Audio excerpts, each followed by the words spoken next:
Flagship phones have dramatically increased in price over the last few years. This, plus the decreasing demand for cell phones in Western markets, has put a strain on cell phone giants like Samsung and Apple. But one positive from the slowing market has arose: budget phones. As the price rises to $1,000, even $2,000 for a single smartphone, people are looking for other options, and this has caused some OEMs in the budget and mid-range section to start churning out phones that are better and better every year, some that even rival the most expensive flagships while maintaining their budget price. This is the new Mobile G3, and while it's not a flagship killer in most regards, it does deserve a consideration for your next smartphone.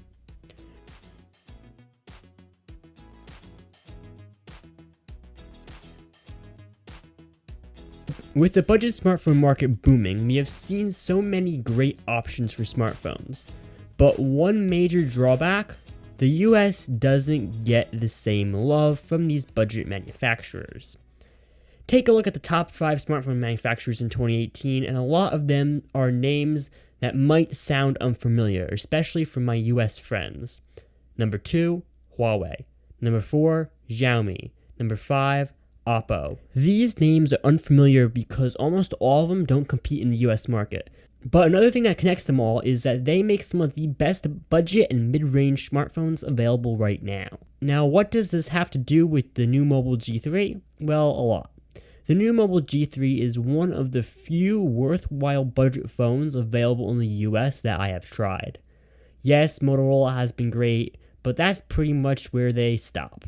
Samsung makes okay budget phones in the US, LG makes okay budget phones in the US. Surely you can get a older flagship in the US and it's a bit cheaper, but many of these barely stand out for their price point. Take one look at the new Mobile G3 and it definitely stands out. Now, while we've seen some awesome looking back patterns since last year's P20 Pro release, this is once again something that doesn't get much love in the US. It's certainly stunning and will make your device stand out from all your boring black and gold devices that your friends surely have. Now flipping it over, we see the screen, which is as good looking as the back. It has a 5.7 inch 1440 by 720 HD display, which is hard to justify on camera but looks stunning in person actually. The colors are very vivid and really pop. I was shocked about that. The screen is an 18:9 format, which includes subtle curves on each side, making the screen look slightly more immersive. But since this isn't an OLED display, the off-angle viewing isn't as good as one. A shadow-like effect is noticeable on the curves when tilted, but it's mostly a very good-looking display. I, for $200, would have no trouble recommending it.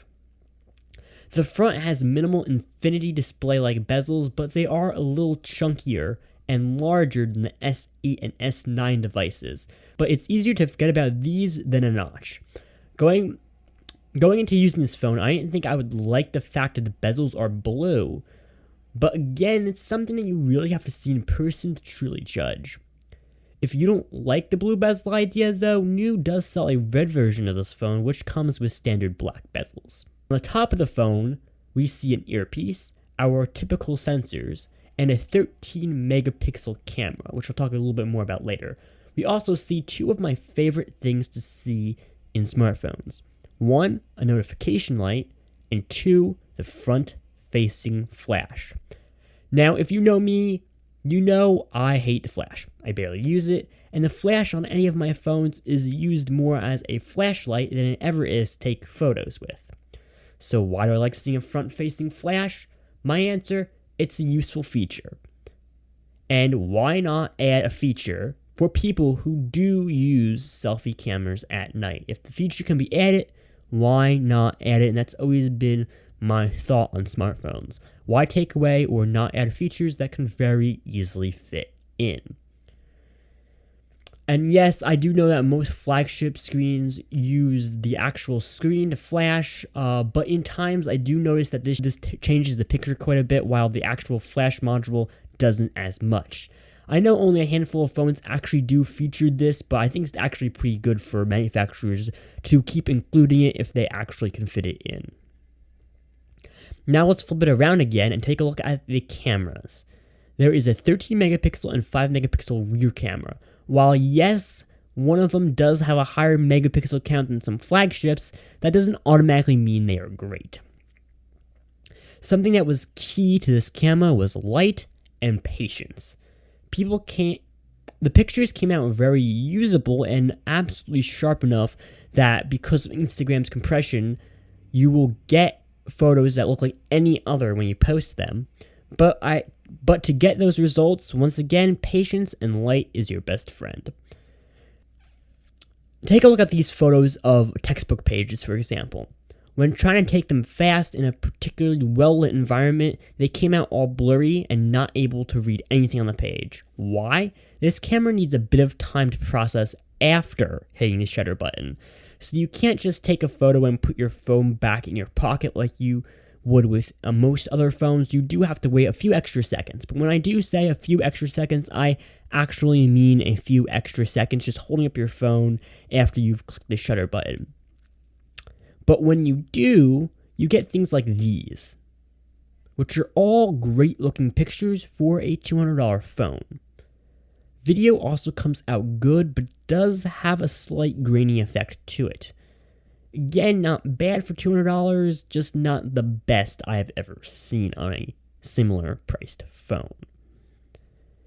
Now, going into the month using this phone, I wasn't too thrilled for one thing, and that was the fact that this uses a MediaTek processor. To be exact, the MediaTek Helio P25. I've always had a good, bad experience with the MediaTek processors. Some phones are great and others are super laggy, and I just want to throw them out a window. I'm happy to say that the G3 actually was not one of them. Throughout the month I used it, the phone stayed very snappy and smooth, which is a major win in my book for new. I've had some devices with MediaTek processors that just completely lag out from the minute I open the box, so I'm very happy that this actually was a very good and snappy experience. Speaking of smooth, that actually is another big con for this phone. The back is super slippery. Like, really, really slippery. Normally, I wouldn't have to mention this because it should be something everyone knows since, well, it's glass. The problem is, this is some of the smoothest, slickest feeling glass I've seen in a smartphone. And while it feels great and helps prove its stance as a quality smartphone, it does make it, without a doubt, the slipperiest smartphone I have tried. I can't count the times that I put it down on a table only for it to slide right off. And I'm not talking about a slanted table or a slanted surface either. I'm talking about flat ones, like completely flat. Luckily, this phone does another thing that is practically unheard of for US phones. It includes a free case. It's nothing special, just a clear plastic case, but it works for what it's meant. But you do lose the textured power button with this case, which is a big bummer. If you have more of a preference on cases, though, a company that I've worked with in the past, Tudia, has some cases for this phone in a wide variety of ranges. I haven't asked them to try out any of their G3 cases, but based on my experience with past cases I have used, their quality should meet expectations. I'll put a link in the description below if you want to check out their cases. One of the major things I don't like on this phone is something that isn't unique for it. The fact that all buttons are placed along the same side.